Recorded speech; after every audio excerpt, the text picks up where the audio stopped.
We develop steel not only to serve as material, but also as a source of inspiration, helping to fuel the creativity of architects looking to build the latest modern architectural marvels. BlueScope's innovative lightweight steel has allowed architectural forms to become increasingly organic. Our flat, curved and tapered steel panels reveal a new world of possibilities for freeform architecture.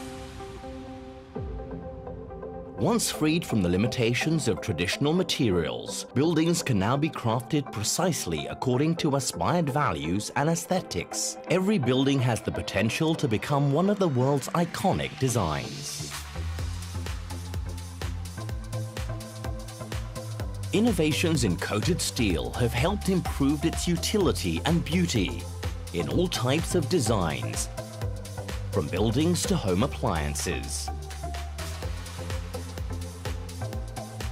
BlueScope's innovations have transformed steel into a primary material suitable for all types of design and construction projects. Even houses can now be included, as our innovative structural steel can be used anywhere from the roof, walls to the floor, and is durable in all weather conditions. Building houses has never been this easy, convenient or quick, and standards have never been higher.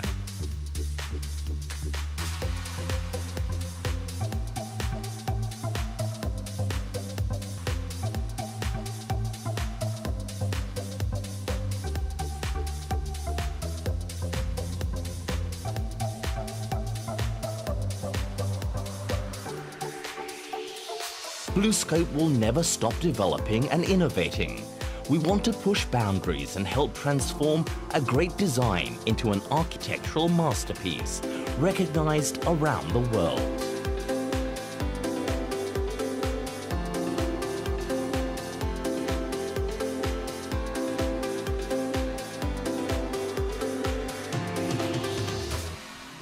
With our networks in Australia,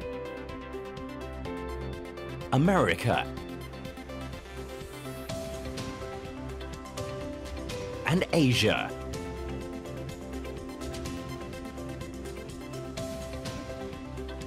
BlueScope has become a world leader in innovation and the production of coated steel and pre-painted steel. We are advancing the construction and design industries and improving the standard of living for people of all classes.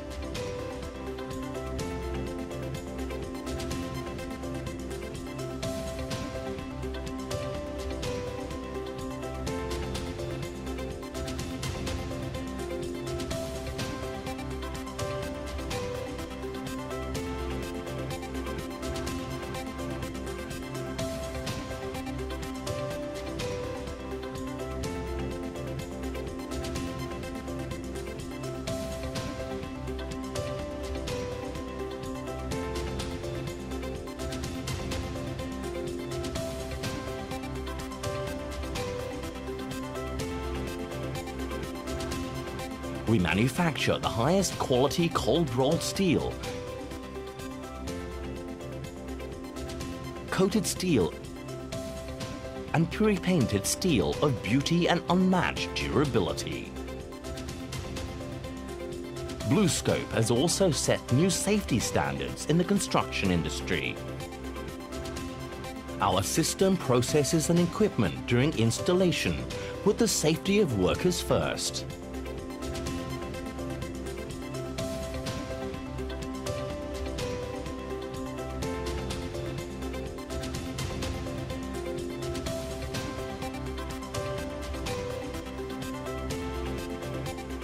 Going beyond the limits of imagination will no longer be just a dream if we have innovations that can make it a reality. BlueScope will work with architects and designers to support and inspire each other with the goal of advancing the worlds of construction and architecture together.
Good afternoon, ladies and gentlemen. Good afternoon, Ajahn Hansa. Good afternoon, Ajahn Pacharin. Thank everyone for being here. Welcome back to the afternoon sessions of ASA International Forum 2017. We have two more sessions for inspiring us to share their ideas. Before we introduce our next speaker, please once again allow me to remind you to switch off your cell phone or to leave it on silent mode. For those of you who use translating headsets, please control your volume to the appropriate level not to disturb the persons next to you. The parking receipt can be stamped in front of the hall. Now it's time to begin the afternoon sessions. Our next speaker is Keisuke Maeda, a young Japanese architectural design studio. He was born in 1974 in Fukuyama City, Hiroshima, Japan. In 2003, 5 years after he obtaining the Best Thesis Award of the Year, he found his own office, UID, which stands for Universal Innovative Design. Since then, he has won numerous awards, including Dadilo Minose International Prize Under 40 from ALA, Association of Architects in Italy, AR House 2016, Design Vanguards Award 2014, and JIA Young Architects Award in 2012. Maeda believes that to create architecture is like to create an environment, especially in context where physical space is diminishing in importance for community and interactions. In his work, he underscored the importance of being open to support cooperation between the varied field of architectures. Some of his widely public projects, including Frame, a single-family house design with all its functions integrated within one 7x7 matrix box. Also, a billiard door, where the interior encompasses the outdoors to blur boundary between interior and exterior spaces. Apart from his practice, Maeda is equally active in the academic field, teaching at Hiroshima Institute of Technology, Fukuyama City University, and Nagoya Institute of Technology, among others. Please welcome Keisuke Maeda. As this lecture will be given in Japanese, I would like to ask Ms. Pantira Julayanon, as an interpreter for these sessions, to be on stage at the same time. Please welcome Ms. Pantira Julayanon. And please.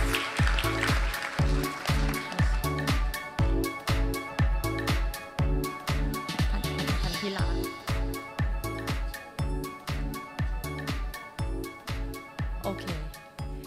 And the interpreter for these sessions, Ms. Pantira Julayanon.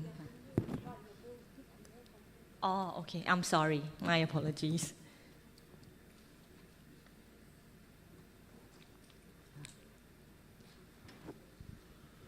Hello, everyone.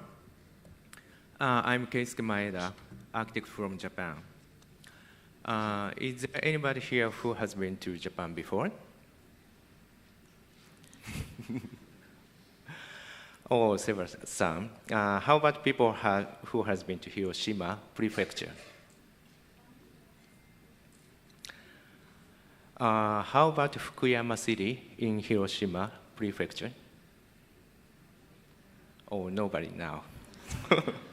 I'm based in Fukuyama City in Hiroshima. I'm from the town called Fukuyama in Hiroshima Prefecture. Fukuyama is a beautiful city with a population of 470,000 people, surrounded by sea and mountains. I have been working as an architect in my hometown for over a decade.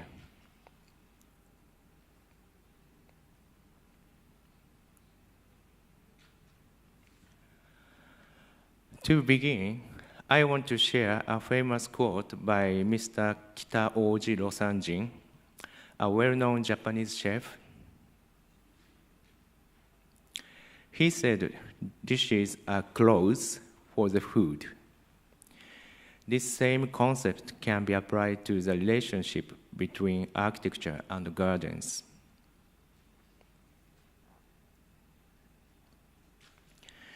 This concept also can be applied to the relationship between towns and nearby forests.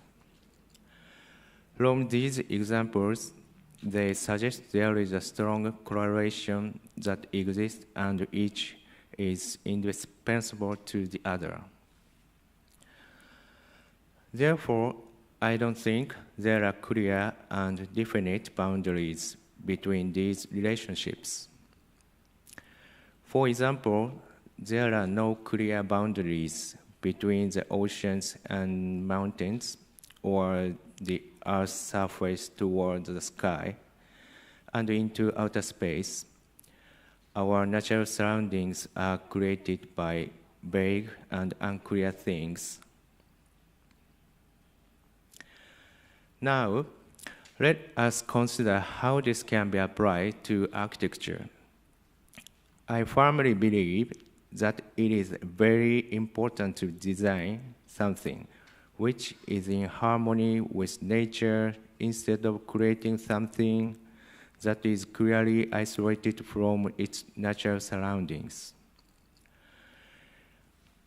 It is key in creating more natural circumstances to make full use of the characteristics and qualities of the surrounding landscape. That is to say, to create a structure is to create a more natural environment. My interest lies mainly in how we perceive our environments and how boundaries play a critical role. So today, I would like to talk about 4 of my projects, which are related to boundaries and divisions. The first one is called Atelier Bisque d'Or. It's a home for a couple in their 60s, as well as an atelier for the wife, who is a doll artist. Here, you can see 3 diagrams. In the picture on the left, the building, the garden, and the surrounding neighborhood are clearly separated from each other. In the middle one, the building and the garden are connected, but not with the surrounding neighborhood. These 2 designs are the most common. I began to think if there were any better ways to create a more open connection between a home and the surrounding neighborhood. I tried to come up with an idea of how we can still maintain some privacy without building large walls or fences. Then, the idea came to me that the surrounding wall and the home within it could be considered as one whole, and that the walls seem like they are floating birds surround the entire site. This is a picture of a tea room, Bosen, in Kyoto. On the front wall, the lower half of the shoji, the white paper screen is raised up, which makes the boundaries between the inner and outer spaces less distinct.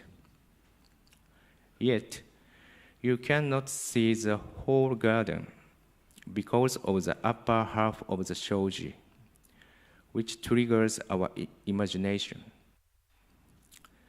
There is a concept in Japan that what is difficult to see is more appealing than what one can see entirely or easily. In other words, to sense and perceive beyond our physical faculties, one of my aims is to reimagine architecture a little differently by having a modern take on the fundamental principles of Japanese architecture. For this project, I designed 3 waist-high walls shaped as rings. I designed them to be staggered on top of each other so that they go both inside and outside. They support each other by their own shapes, not by pillars and beams. This idea came from the books placed on one another, like piled books balancing themselves. In doing so, spatial diversity can be made inside the accumulated boxes, and I came up with a structure that is supported by 3 floating belts.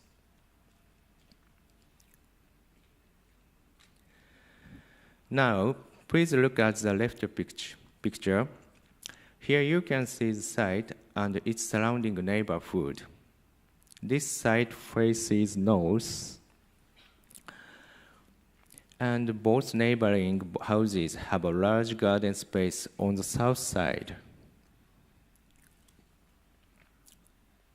So rather than creating a big garden space, I decided to construct multiple structures on the site, since the homeowners can enjoy viewing the neighbor gardens.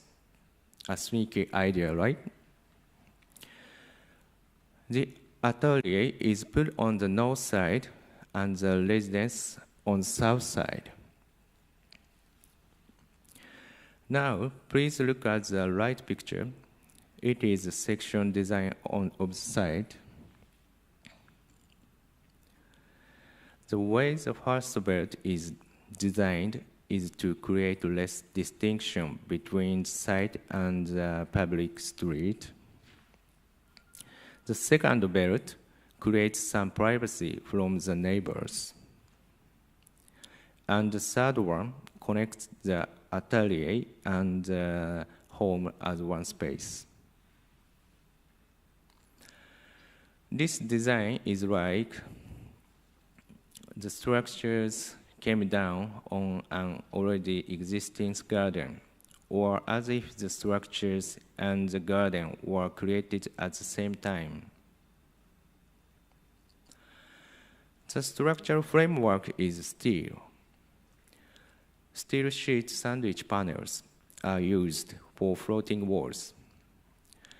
The walls in red at the residence side allows the entire structure to withstand the horizontal force in case of an earthquake. 6 mm steel sheet sandwich panels were fixed to both sides of the 50 mm deck plates. This is a picture of the construction site. Several panels were welded at the construction site rather than at the factory beforehand. In the right picture, you can see a plum tree. My clients have been growing it for years, so I designed it so that we did not need to cut down the tree. Do you see it here? The floating wall was set between its branches. This is a picture of the facade from the front street after construction was completed. With the floating portion, the boundary between the residence and the surrounding neighborhood is less distinct and creates a more open atmosphere.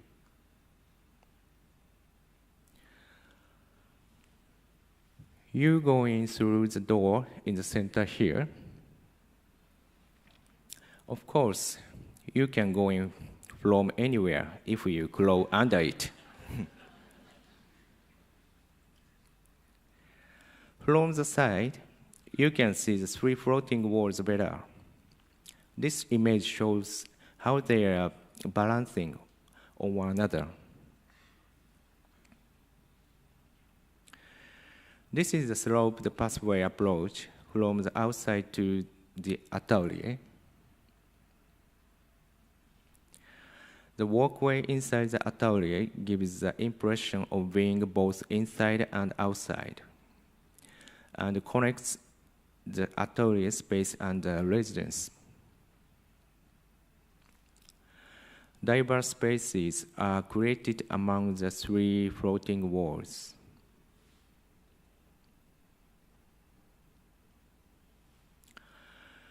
This is another outside approach from the atelier to the home. This wall creates some privacy from the second floor windows of the neighbors.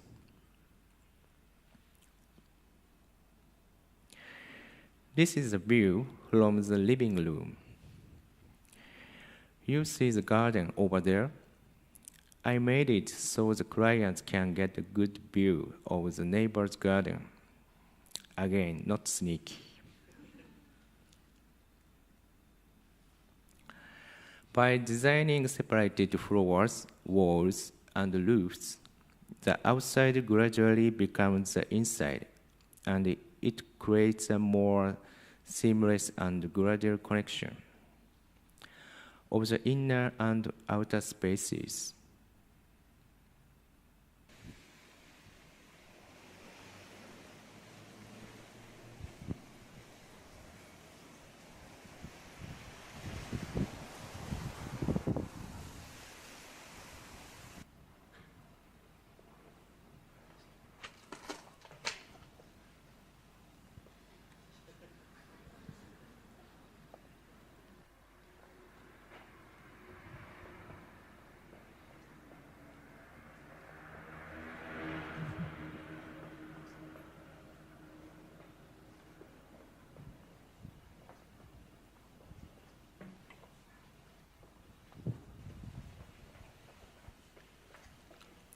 From inside to outside, and inside.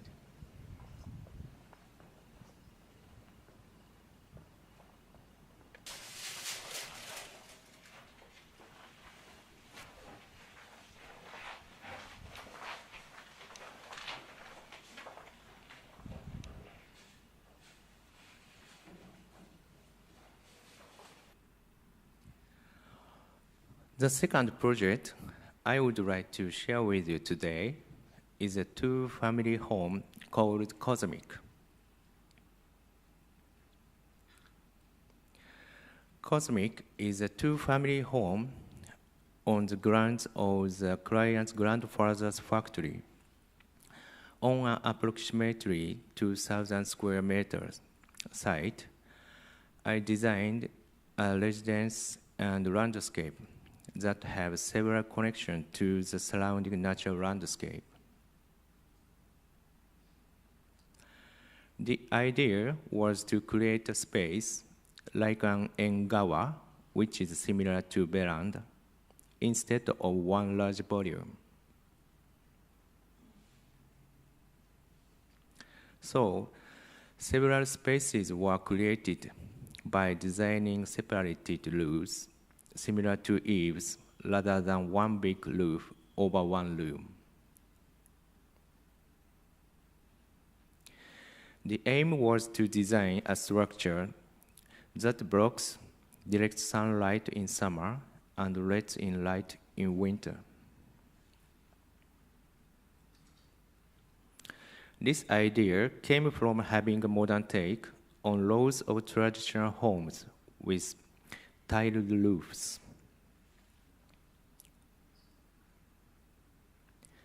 The structure with the overlapping eaves reminds the observer of a village landscape.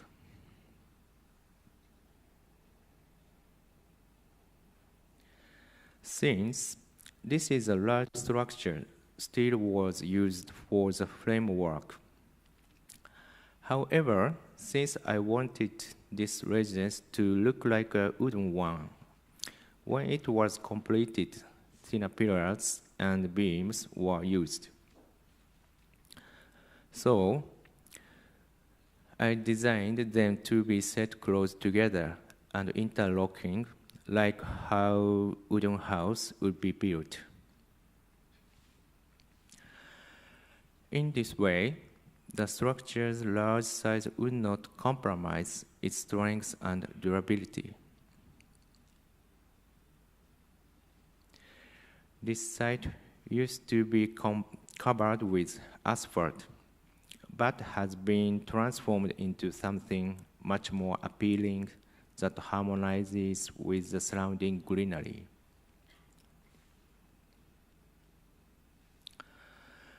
This seemingly simple framework design is actually very complex and was finalized after a great deal of consideration of numerous designs. This steel framework residence was constructed with 100 millimeter pillars, which is the same size that wooden homes use.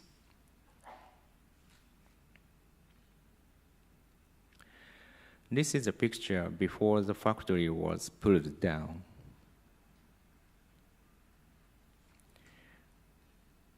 And this is a picture after completion. It has become an open green space with no boundaries. The vast size of the site allowed me to design it like this.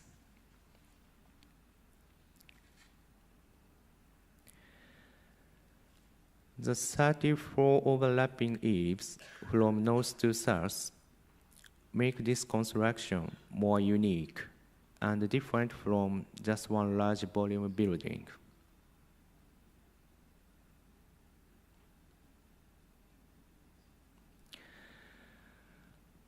I strive to create a new landscape harmonized with the surroundings.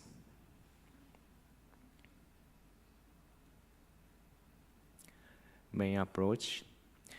The clients lived on the left side, and his parents' family on the right side.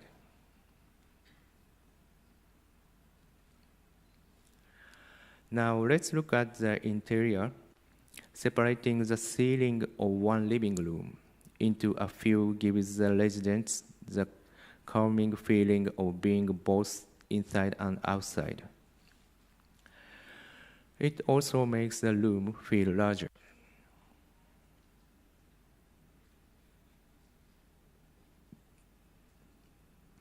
This is a picture of the dining area. 4 separated ceilings work in the same way as those in the living room, and also let in light and wind.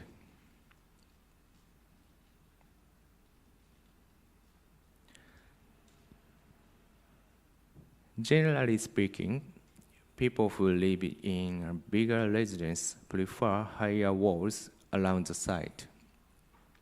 However, since it is such a vast landscape, my aim was to create a structure and landscape that have a positive effect on the surrounding neighborhood.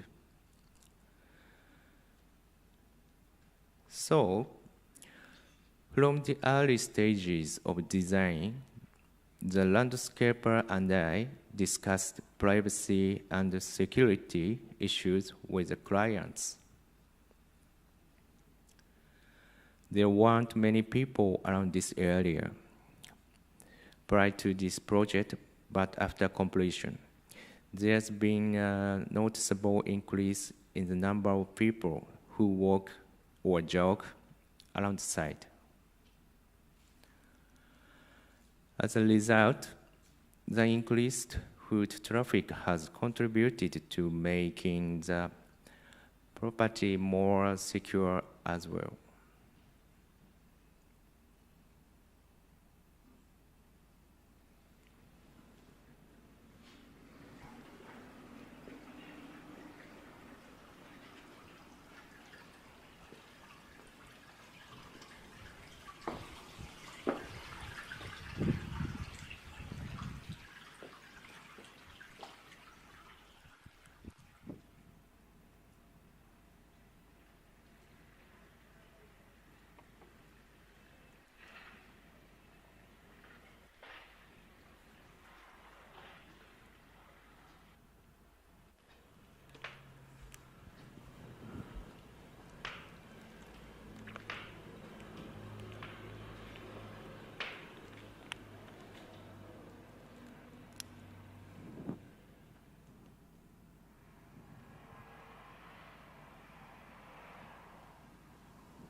The third project is named Peanuts, which is a building I designed for newborn babies at the nursery school my son was attending.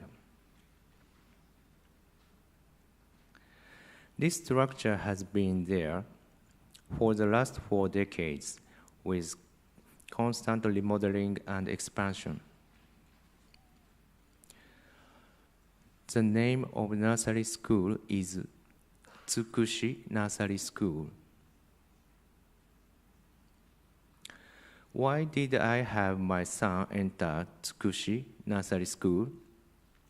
It's because Tsukushi Nursery School has its own teaching methods, which include nurturing children with natural surroundings.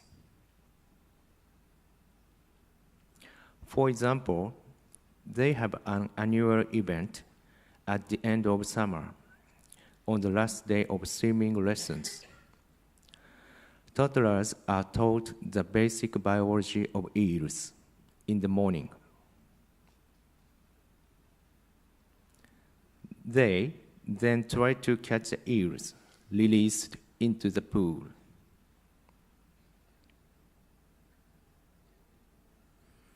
They cook those eels they caught with their teachers and have them for lunch in thankfulness.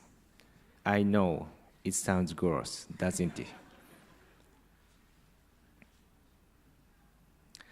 But toddlers learn about life through this activity. We have been given life through nature's providence. I chose Tsukushi Nursery School for my son without any hesitation or anxiety.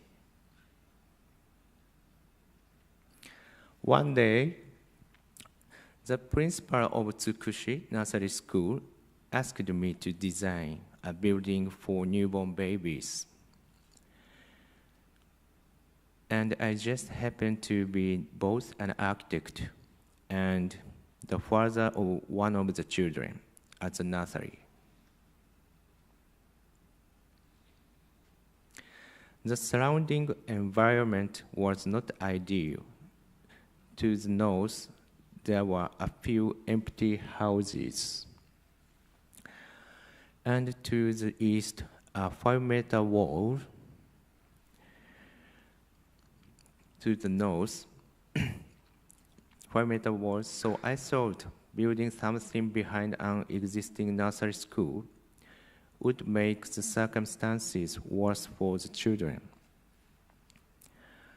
I wanted to design something that doesn't have the concept of a front or back. Is there anybody here who remembers when you were newborn? Nobody, right? It would scare me off if there was anyone. I tried to imagine the feelings of a newborn baby while I designed the nursery for them. It would be a room for babies from 43 days to 12 months old.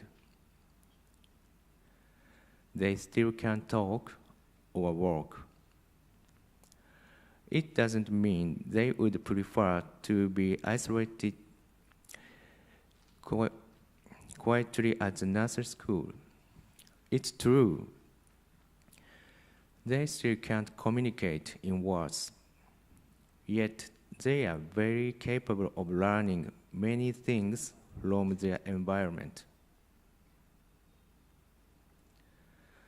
I thought it was desirable to design a room so that the babies will always be in the center of the school, surrounded by many other toddlers, teachers, and parents. It is as if they were still in the womb, listening carefully and learning a great deal from inside. I also thought that it was important to design the room from a baby perspective.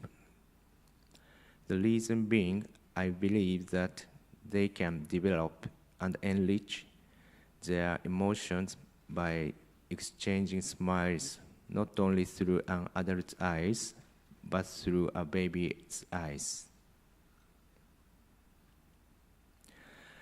It is like a rich environment being integrated into a forest rather than being surrounded by walls.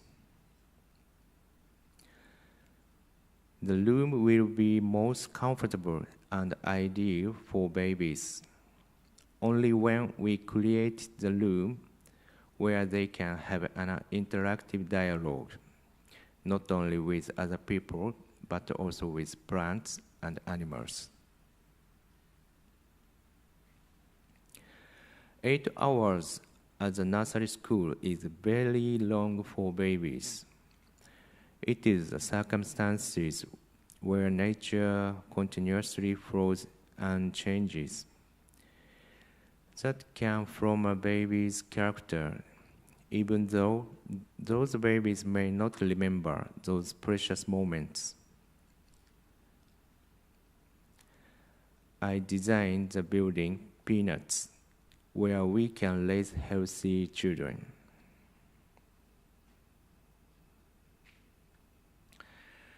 It is a small wooden structure, about 100 square meters, in the shape of peanuts. The radial walls take care of vertical and horizontal force in case of an earthquake. There are no posts inside of the room. I designed the outer periphery for adults since there is more heat load, and in a comfortable space for babies by designing it as a wide open space. I added depth to the room, like in the womb, by designing it contracted in the middle.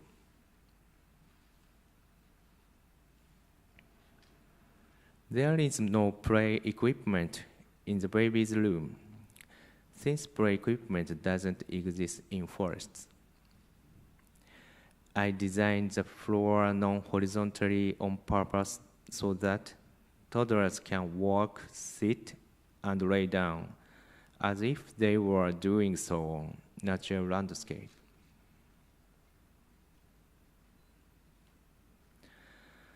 The gentle slope connecting two areas allows toddlers to enjoy landform change by walking up and down. Here's a picture of a wooden framework. Set color beams on those radiating outward.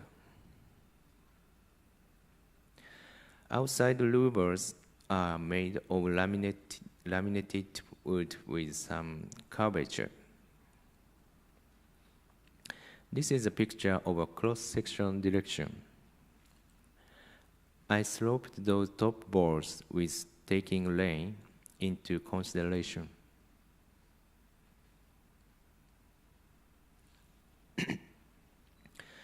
Wooden louvers attached to the outside walls block strong sunlight in summer and let in light in winter.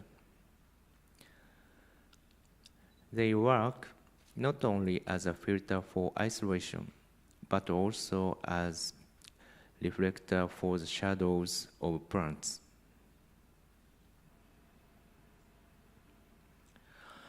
Toddlers can see a breeze by looking at the shadow of plants swaying in the wind.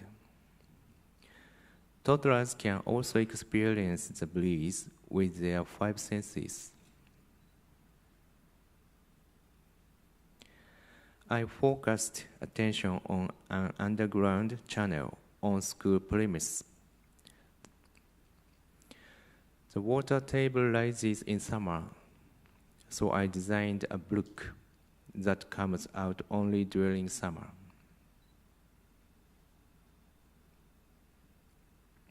A cooler breeze goes through the baby's room with a south wind, from the chiller water in the channel.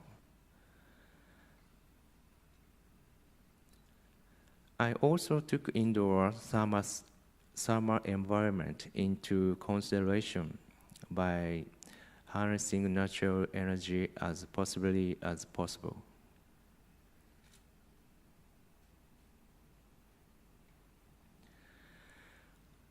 As for landscape design of this project, I kept thinking what would be really important for toddlers by discussing with the principal of Tsukushi Nursery School.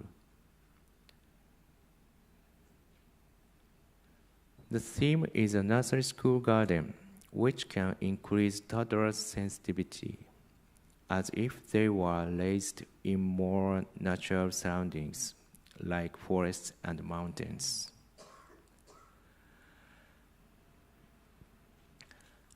I planted lots of food-producing trees in the garden, like Chinese oranges, berries, and peaches, so that toddlers can tell which fruits are good by the way they smell. I designed an environment where toddlers can also enjoy many insects and bugs by planting many fragrant plants like daphne, herbs, and lilacs, which are butterflies' favorite. Tsukushi Nursery School has become an organic environment where the building and garden are inseparable.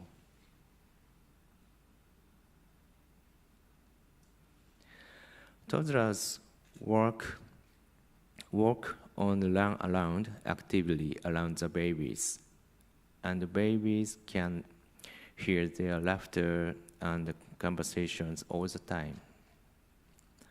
The babies are having indirect communication with the toddlers.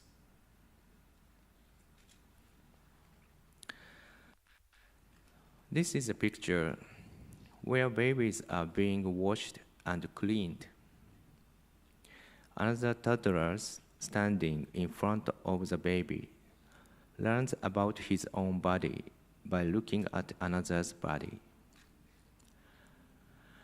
I lowered the bathroom floor intentionally so that they can teach.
To pass on tradition and culture to future generations, it is essential to keep the traditions alive buildings are no exception.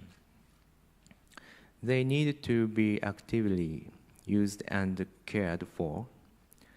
The final project in this presentation features an old house originally built 80 years ago that I have rebuilt and restored.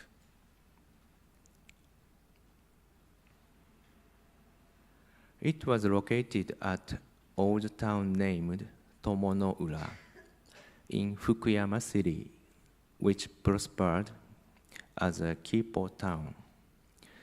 The resident house was standing, still and silent, on the hillside of a mountain called Ushiroyama, right behind the port there. It was Fujii Koji from Fukuyama City, one of the most successful architects in Japan, who designed this residence 80 years ago. He is a pioneer in architectural environment engineering, in which he promoted the concept of harmonious cohabitation with our natural surroundings. This is a picture of his existing residence, Chochikukyo in Kyoto.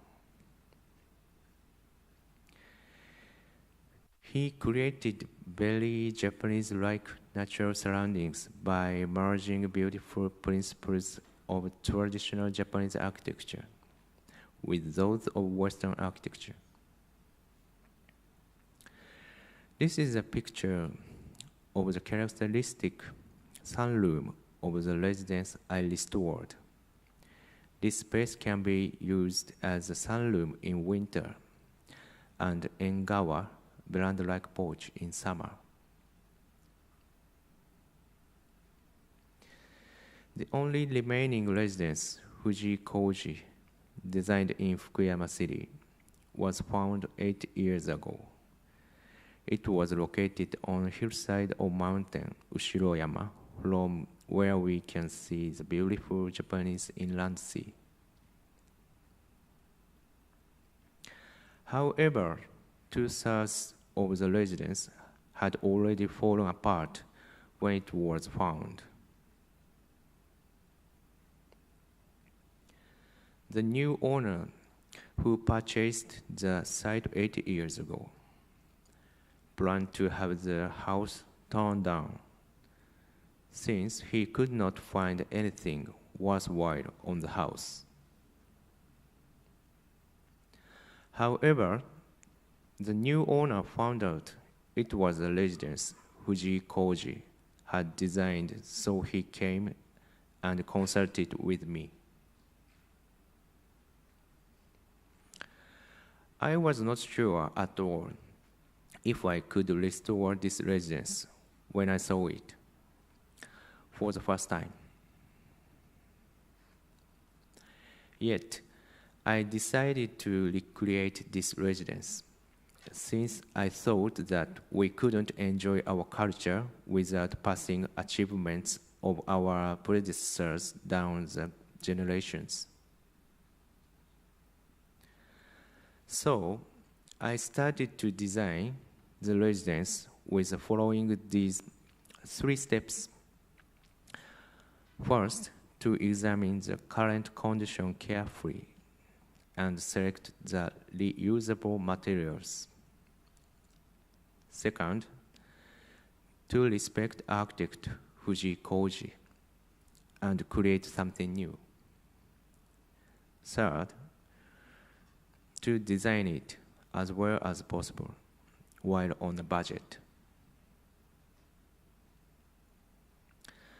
First, I wiped away the rubble and investigated the original design of the residence from flagstones. Then I made a survey of all measurements and drew a picture of the whole house.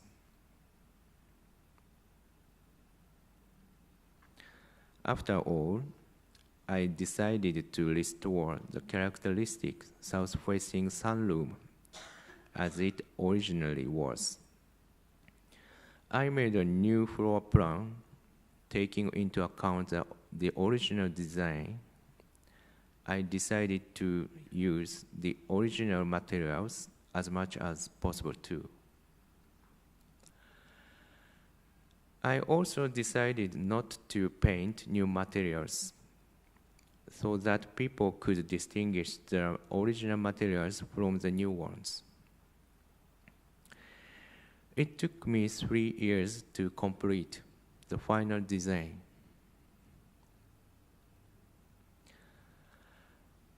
After discussing all the costs, it finally came time to start building the residence. At the beginning, I asked the shrine priest to pray for safety. I could see the falling ceiling, shown as the right in the photo.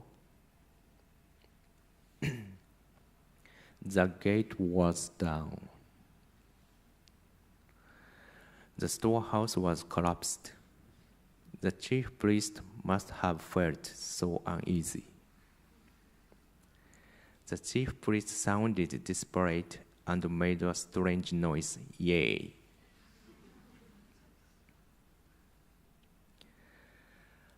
I worked on this project by bringing together a team of greatly skilled craftspeople and carpenters.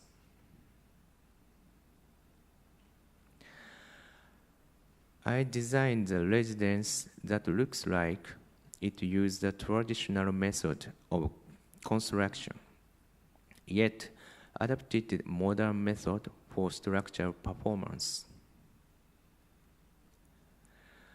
I used the existing structure shape and got rid of rotten materials.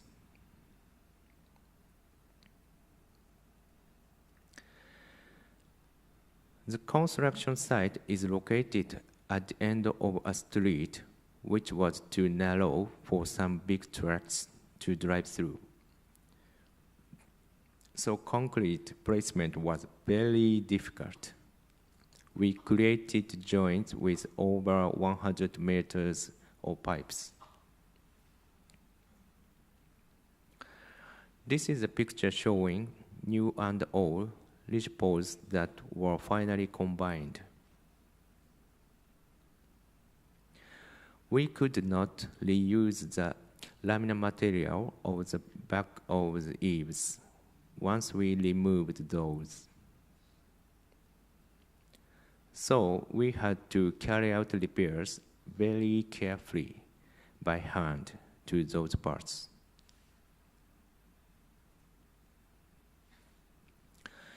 Unless they break, Japanese tiles, which are made from burnt clay, can be used indefinitely. We reuse as many tiles from the rubble as possible after drying them out. The tiler had to make several new tiles that were exactly same as the original ones. Smoked tiles have weatherproof performance for years and years without any special maintenance. I measured all doors and windows found in the shabby storehouse. Then I designed those so that I can reuse them for the new house.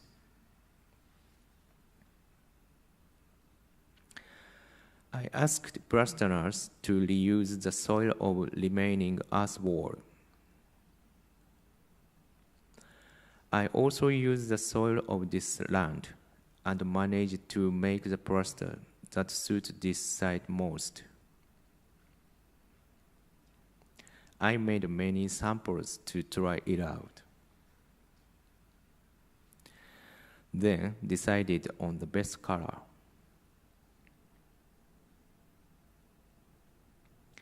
I think I made the best plaster wall for this site. This is how I built this house with many craftspeople It took us 4 years to complete this project. While I kept visiting this site for a few years, I could not get the garden out of my head. It's because I had noticed the traces of the pond and the waterfall in the thick bunch of trees. I realized that the original owner had been enjoying the beautiful scenery of Seto Inland Sea while listening to the sound of water in his garden. So, I decided to recreate a new garden by examining surveys on the original one, as I did on the house itself. I also came up with the idea that I would run a workshop on this garden project for university students, since they usually can't experience this kind in their class. I sought applications from a total of 20 university students all over Japan. 20 students, a landscaper and I, created this garden after 1 week. Here, we can see the original form of the garden. It is completely covered in weeds. But youthful energy of students sped up progress. However, a typhoon hit us directly during the period of the workshop, so it became really tough. The students planted many plants under the leadership of a landscaper.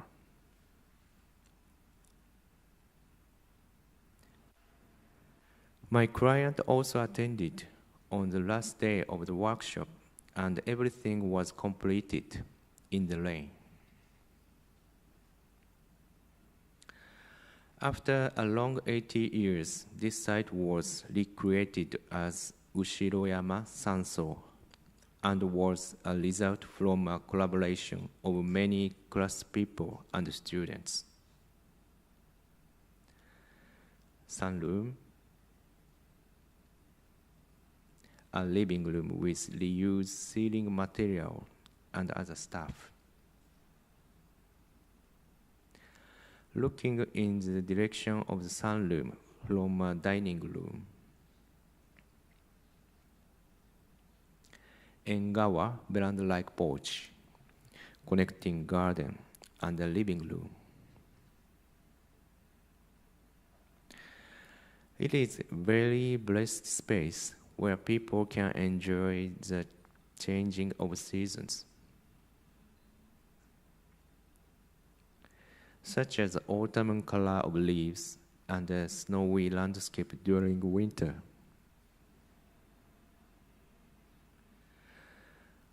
This residence is a private resort, so my client does not use this place so often. That means the house deteriorates more quickly. To prevent that from taking place, I started an organization named Ushiroyama Sanso Club right after the date of completion. We had various events there. Using the place as a location for community gatherings or for a gospel concert and strings concert. Sometimes ran an exhibition for artists. I strongly believe that this place can last for a long time by being known to and loved, not only by my client, but also by many others. It had started as a private project, but has been expanded to include cultural ones as well. I understand this is a special and rare case, but when I consider short-lived Japanese architectural circumstances, they can be one of the universal methods we can build community assets from the residential houses. Last, but certainly not least, I would like to share my favorite saying from Zen doctrine. 妙寿棚心にあり. 妙寿 means a valuable treasure. You can never overestimate, and it has been put in your hands by nature. This saying can be true for all aspects of our lives. As for Ushiroyama Sanso, I just share with you. If the new owner had thought that the tumble-down old house was worthless, the residence would have been torn down. I think what we think is worthy depends on how often we notice things. It is easy for us to mistake something fancier for something more worthy when we make little account of what we already have. I think it is very important that we got to perceive truth by paying closer attention to what would be too silent to listen to and small to look at. I would like to keep myself involved in various areas in the world through architecture from my small hometown, Fukuyama City. Thank you very much for inviting me today. I feel so honored to be here with you all. Thank you very much again.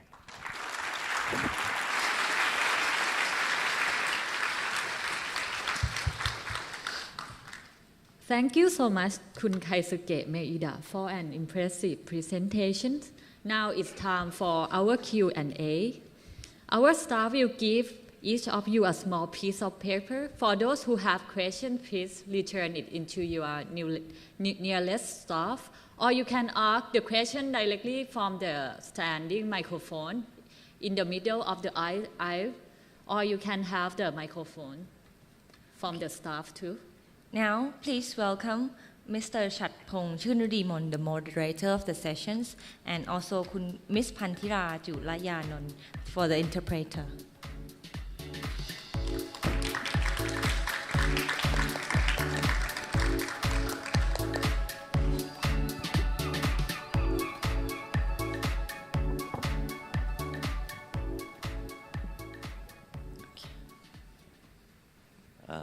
Thank you, Kaisuke, for a very inspirational lecture.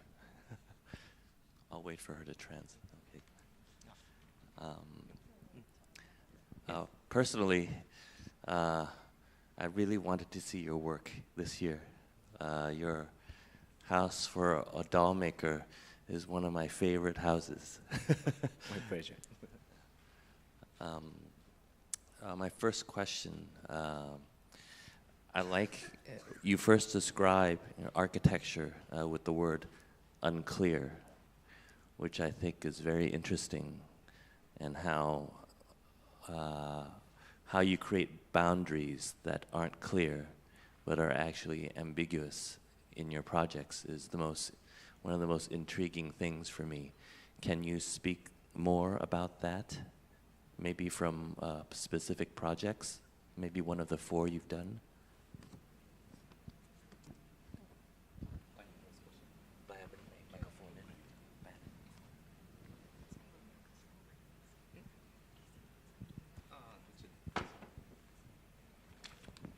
Sa さっきのプレゼンテーションの中で、前田さんの建築は曖昧な境界とかそういう境界線の曖昧さを使って建築を作られたと思うんですけれども、それについてとても面白いなと思っていて、もう少しそれについて説明させていただきたいと思います。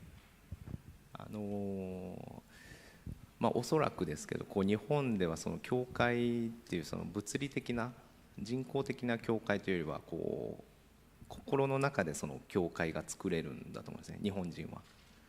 なのでその見た目にその平和なくてもなんかその世界が変わるというか、それは例えば鳥居、神社の鳥居とかもつながってるんですけど、そこを通ることで気持ちの切り替えが教会があるっていうか。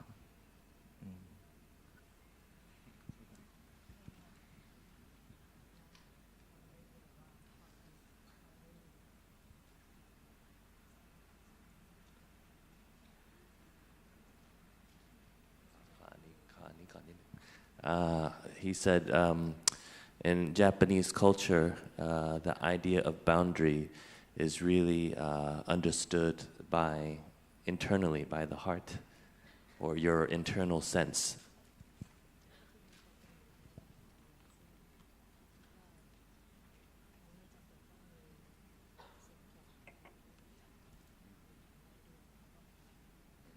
So a sense of boundary or limits is already inside all of us. So you don't need to build so much physical form to show it, right?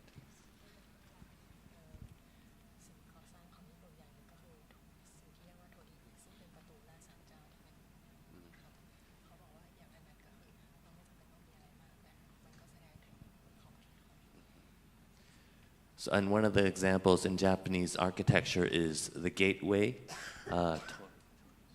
Torii gateway, ที่เป็นซุ้มก่อนที่จะเข้าวัดนะครับ he said that basically just having a symbol of it already suggests a boundary that you can feel in your inner being. If there are any questions, please feel free to ask. Yes. I think it's better if you pass the microphone and ask. It's more fun to hear actual questions. Can you send him a microphone?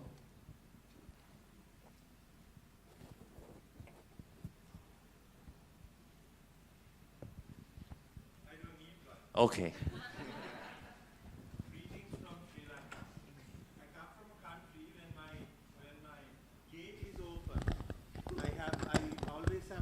And dogs from my neighbor coming to my house, and I think they prefer to live in my house rather than living in their own houses. How does it work in Japan? It's a fantastic idea to have a floating parapet wall. Fantastic. First time I've seen it. But how does it work?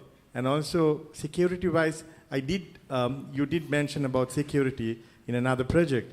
But how does security work, and how do you? And also in your conceptual sketches, it was very interesting to see someone walking with a dog and dog trying to come into your house. So you knew about it. And how does it work? It's a very interesting idea, but is Japan so organized, and is it a wonder world? Thank you.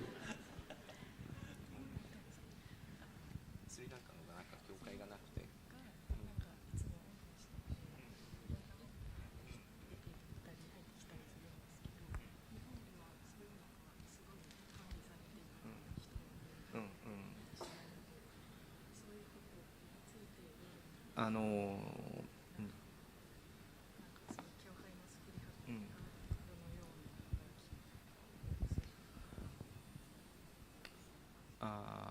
さっきの浮いたこの壁の住宅っていうのはある意味セキュリティが高いんですよ。全部見えてるんで、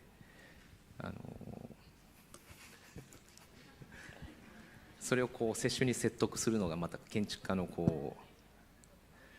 なんか力というか。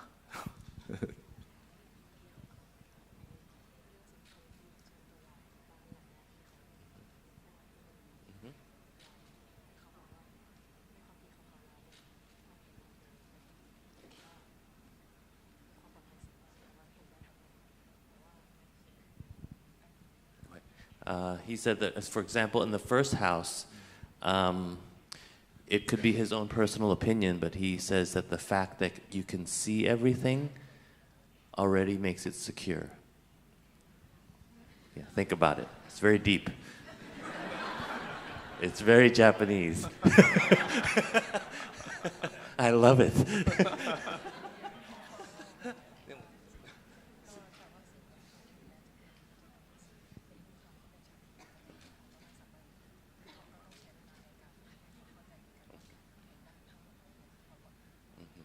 But even though the client is Japanese, he still said it took a while to convince the client of the concept of privacy in that house.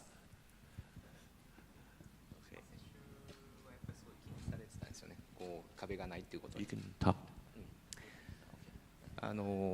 壁がないっていうことにすごい気にしてたんですけど、まあ、こう住むと慣れるんじゃないかとか、じゃないとこう刑務所のようなこうすごい高い塀がこうできてしまうので、やっぱりその住宅っていうのは自分のものなんですけど、その周囲の人に対しても何か景観を作るっていう意味で、最初の頃からずっとこうクライアントと話をしてあれをこう実現できるところまでこう持っていくっていう、まあ、不安なことっていうのは常につきまとうので、やっぱりそれを説得しながら丁寧にこう理解してもらうっていうことをやってます。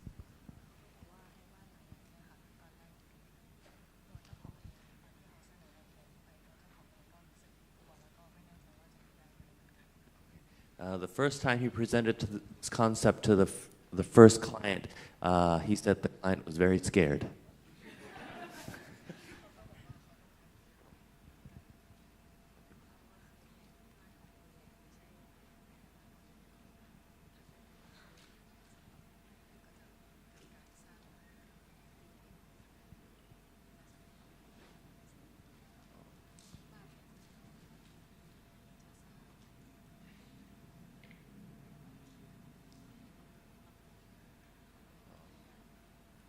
He basically says that by explaining to the client that the house in itself is not just living in the house, but the idea of home is actually about looking out into the street, into the surrounding, and having a connection. So that's how he explained it to the client, where you're not isolated from your context. Any more questions? Yes, one over there. All right, thank you for a delightful presentation. Actually, I was fascinated by your drawings. Saw lots of interesting and fascinating hand drawings up there, and so I'm wondering how do they factor in your design process? Like, for example, the drawing of the last house, the old house that was destroyed. It was quite dramatic in a way. So how do these drawings factor in the design process?「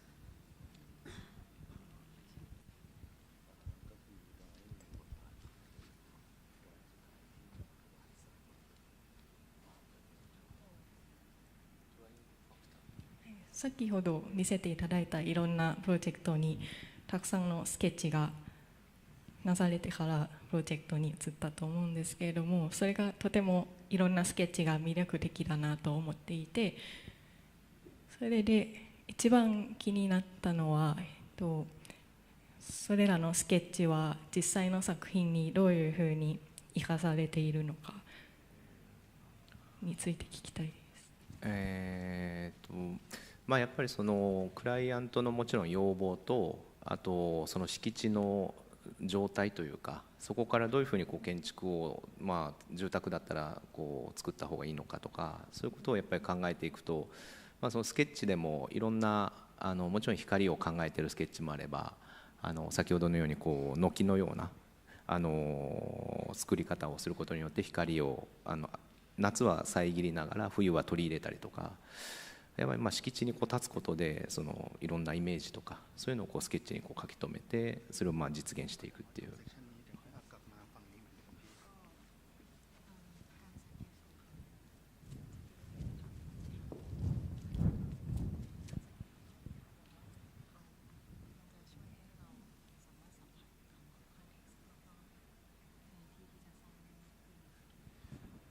He said that the way that he draws and sketches, it allows him an opportunity while drawing to understand the site more, going through the process of drawing.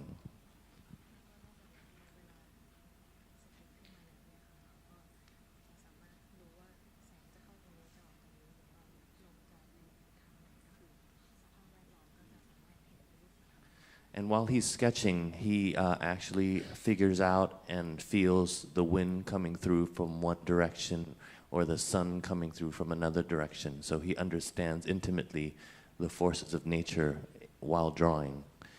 And also, I want to ask, the last drawing, which I thought was beautiful, of the kind of remains of the old house.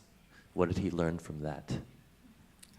さっき最後のプロジェクトの改修のプロジェクトのスケッチとかはとても美しいなと思っていて、そのスケッチから実際の改修にどういうふうにスケッチがどういうふうに影響したかについてお聞きしたいと思います。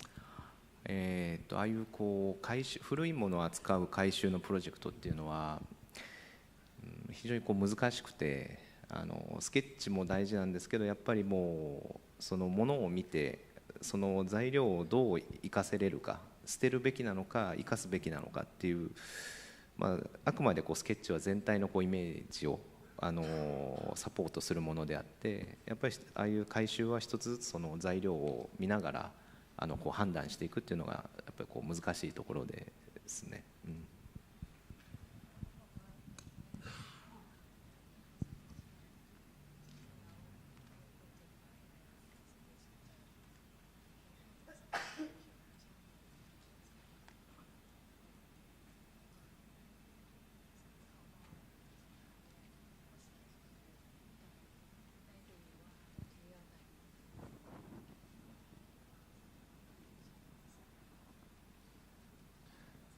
Okay, he said for the last project, the drawings weren't probably very necessary, but it was good supporting evidence for the project. But what was more important is really understanding the existing materials, which I'm sure he understood more while drawing it, and how to translate that into new construction. We have time for one more question.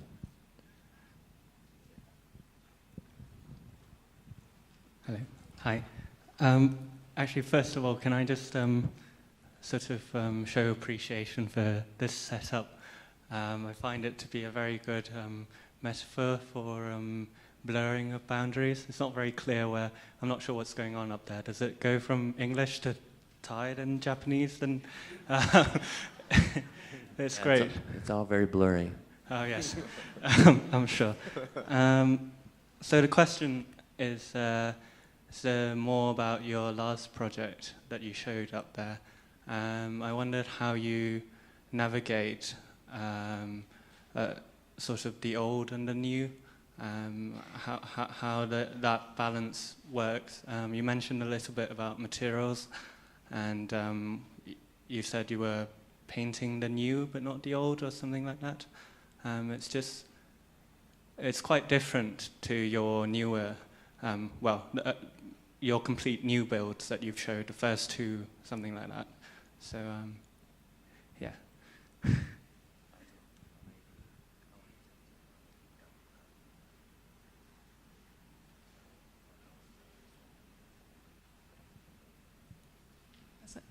さっきの最後のプロジェクトの話なんですけれども、そういう古い建物を改修するときに古いものと新しいもののやり取りとか、その間の関係性とかはどういうふうに考えていらっしゃるのかをもうちょっと具体的なことがあればお聞きしたいです。まず今、世界中かもしれないですけど、日本でもその材料とかそういうもの、古いものを長く使わない文化になりつつあるんですね。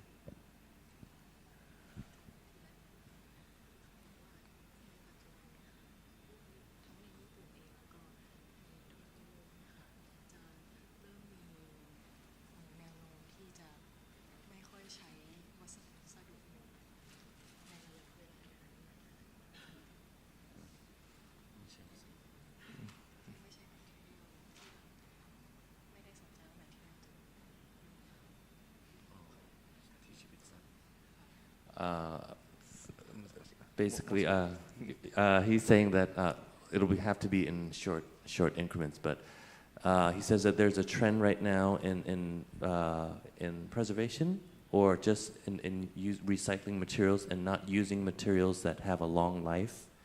Is that sustainability? Yeah. It doesn't have to last forever, you're saying, right? The materials that are used.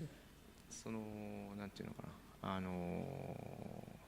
まあこうその例えばまあ今再開発とか、まあバンコクでもそうかもしれないですけど、まあ再開発っていうと古いものがこうなくなってしまいがちで、やっぱり再開発でもこう古いものを生かしながらできる街ってものすごく魅力的だと思ってて、そのやはりこう古いものと新しいものっていうものがこうある意味混在しながら時間をこうなんていうのかこう積み重ねていける、そんなこう街ってなんかすごく素敵だなと思ってて、そういう意味で僕はこう新しい建築も作るんですけど、その新しさの中にはもともと日本にある伝統的なそのエッセンスみたいなものを今の時代に合う形で自分がこう作っていくことによって、まあ、それも一つのこう、まあ、新しい伝統をこう引き継ぐスタイルにもなるだろうし、先ほどの最後のプロジェクトのように古いものを扱ったものっていうああいうものもちゃんと残しながらただそのままオリジナルに戻すんではなくて、まあ、今の時代とか世襲とかそういったものに合うように少し手を加えてでもオリジナルの良さを生かしていく、まあ、そういうのも建築家にこう求められてるんじゃないかなと思うんですよ。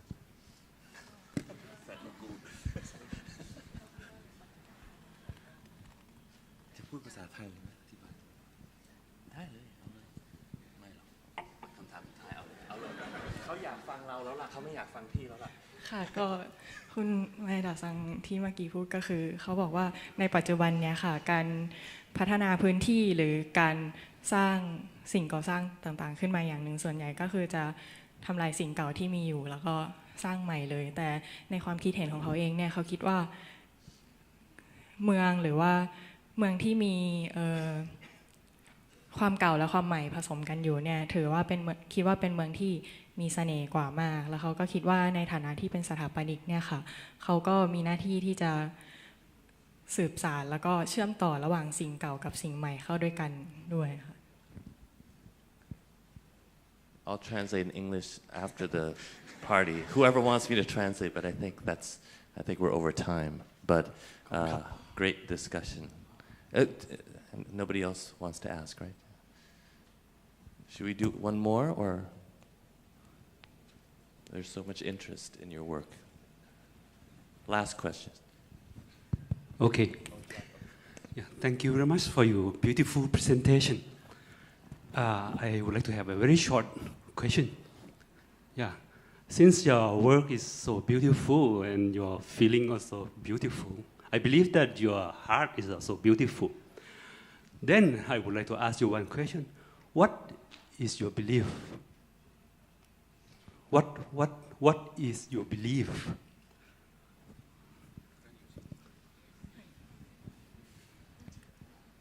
建築を作る上で、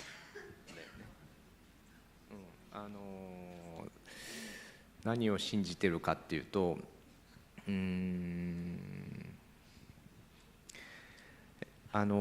まあ、タイでは建築っていうその建築寿命っていうのが何年ぐらいでこう継続しているのか分かんないんですけど、日本って今本当30年とか50年ぐらいで建物は結構壊されてて作り変えることがなんか文化になってるっていう。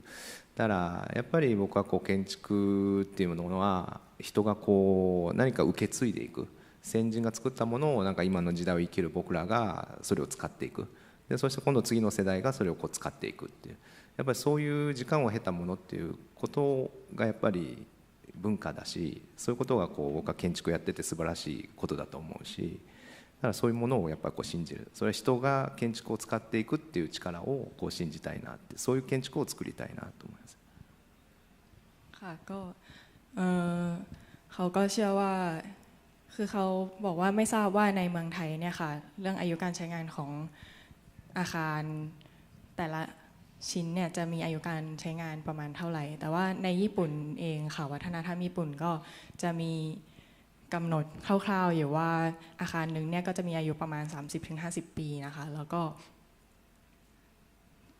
ตอนนี้ก็เลยวิธีการสร้างอาคารหรือออกแบบอาคารอะไรก็จะค่อนข้างอิงอยู่กับอายุการใช้งานอันนี้เป็นอย่างมากก็คือสร้างแล้วก็ 30-50 ปีก็สร้างใหม่วนไปเรื่อยๆอย่างนี้ก็ถือว่าเป็นวัฒนธรรมที่ตอนนี้ประสบอยู่ในญี่ปุ่นนะคะแล้วก็แต่ว่าสิ่งที่เขาเชื่อว่าสิ่งที่เขาเชื่ออันนี้จะเป็นคำตอบของคำถามเมื่อกี้นะคะว่าสิ่งที่เขาเชื่อก็คือว่าสถาปัตยกรรมเนี่ยค่ะควรจะถูกสืบเนื่องต่อไปเรื่อยๆก็คือมันอาจจะมีการเปลี่ยนแปลงบ้างแต่ว่าไม่ได้พังเราสร้างใหม่ในด้วยอะไรที่ไม่ได้ต่อเนื่องกับสิ่งเดิมที่มีอยู่ค่ะแล้วเขาก็คิดว่าสิ่งที่สำคัญเลยก็คือพลังของการที่คนใช้งานสถาปัตยกรรมชิ้นหนึ่งเนี่ยค่ะถือว่าเป็นสิ่งที่เขาเชื่อมากที่สุดในการสร้างสถาปัตยกรรมค่ะ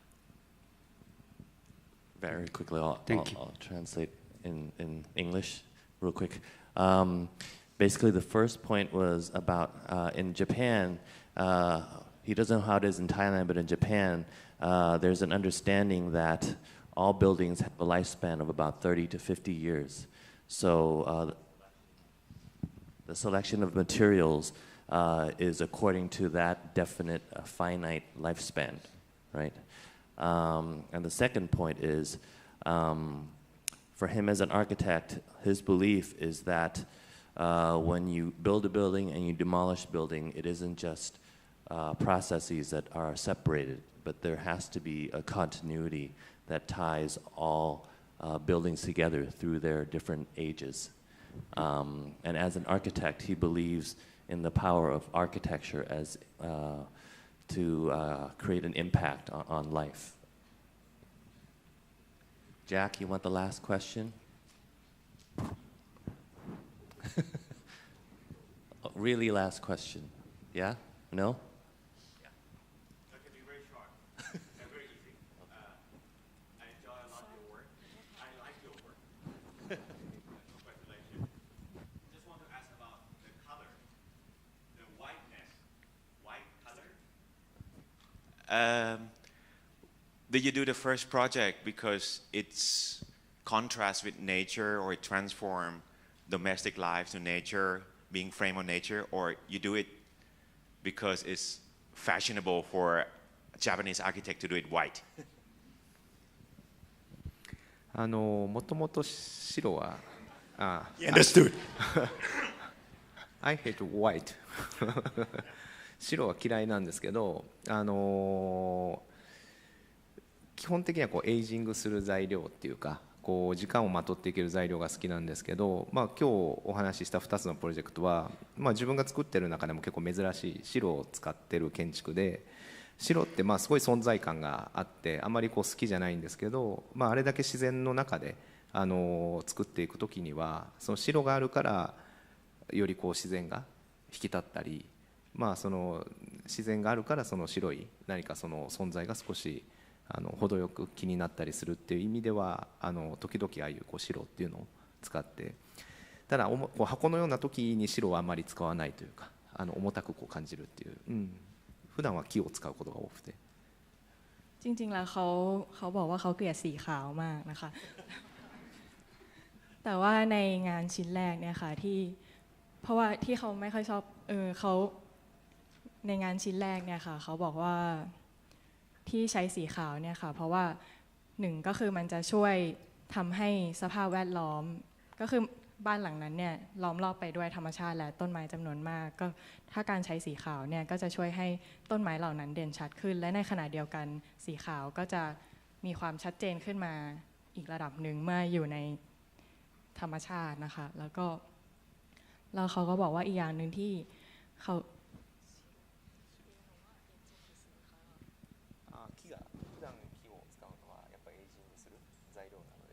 While they're talking, so I'll translate the first part. So he said that he hates white personally, but for the first project, he felt like it was appropriate because it became a nice backdrop for nature that surrounded it, and also once the white is in the midst of greenery, it becomes more evident as well.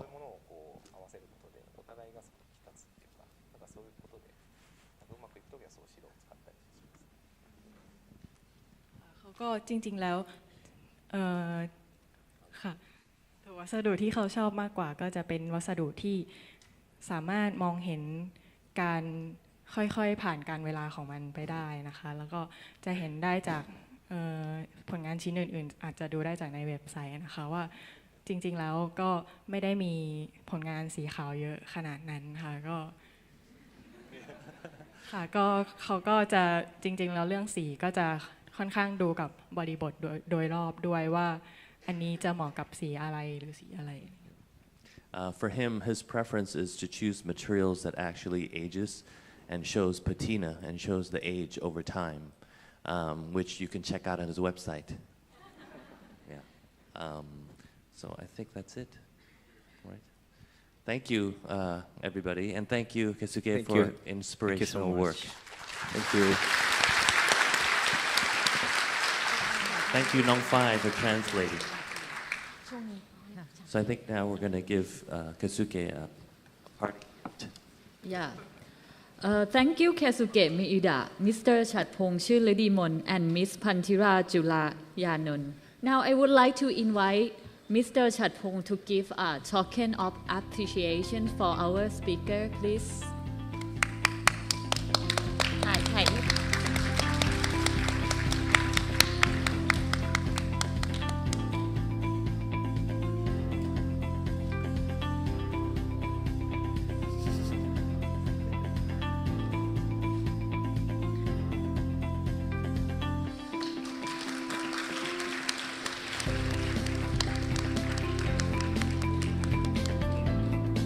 As well as give a token of appreciation to our interpreter.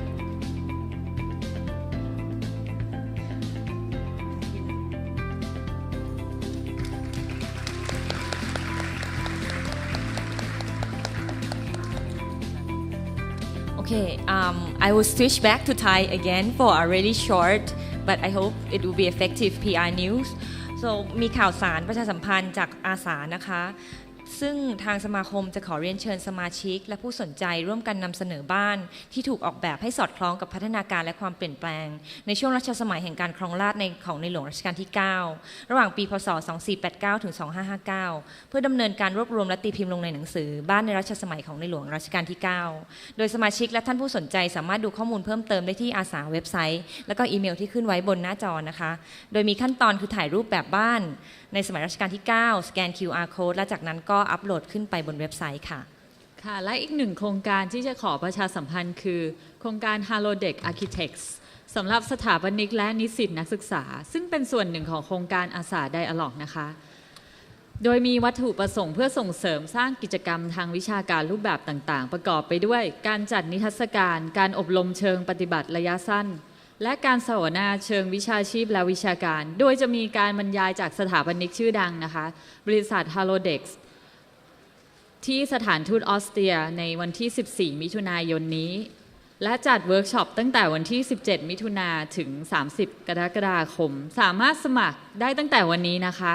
ที่เว็บไซต์ vienna@halodecksarchitects.com บน Presentation และขอดูรายละเอียดเพิ่มเติมได้ที่อาสาเว็บไซต์นะคะและหลังในเย็นวันนี้นะคะจะขอเชิญร่วมร้องเพลงถวายความไว้อาลัยแด่พระบาทสมเด็จพระปรมินทรมหาภูมิพลอดุลยเดชรัชกาลที่ 9 ณ บริเวณลานนิทรรศการสถาปนิกแห่งแผ่นดินนะคะเวลา 17.45 นาฬิกาที่โถงทางเข้า 2 Challenger Hall ค่ะแล้วสำหรับผู้ที่รับฟังที่ทำการลงทะเบียนออนไลน์แล้วสามารถมาโชว์ QR code ให้กับเจ้าหน้าที่ก่อนเข้าเซสชั่นในห้องต่อไปนะคะค่ะแล้วก็สมาชิกของอาสานะคะสามารถขอรับสูจิบัตรบ้านๆหนังสือเลคาบูเซ่แอนด์ลุยส์ไอคานนักกายกรรมและโยคีแห่งสถาปัตยกรรมที่อาสาคลับได้ฟรีนะคะแล้วก็ขอขอบคุณเฟอร์นิเจอร์สวยๆนะคะบนเวทีจาก Curio ค่ะ We will resume at 3:30 to have the next sessions with Ajalendran Studio See you at 3:30 4 I'm sorry 4 We postpone a bit We postpone a little bit so 4 p.m. here Thank you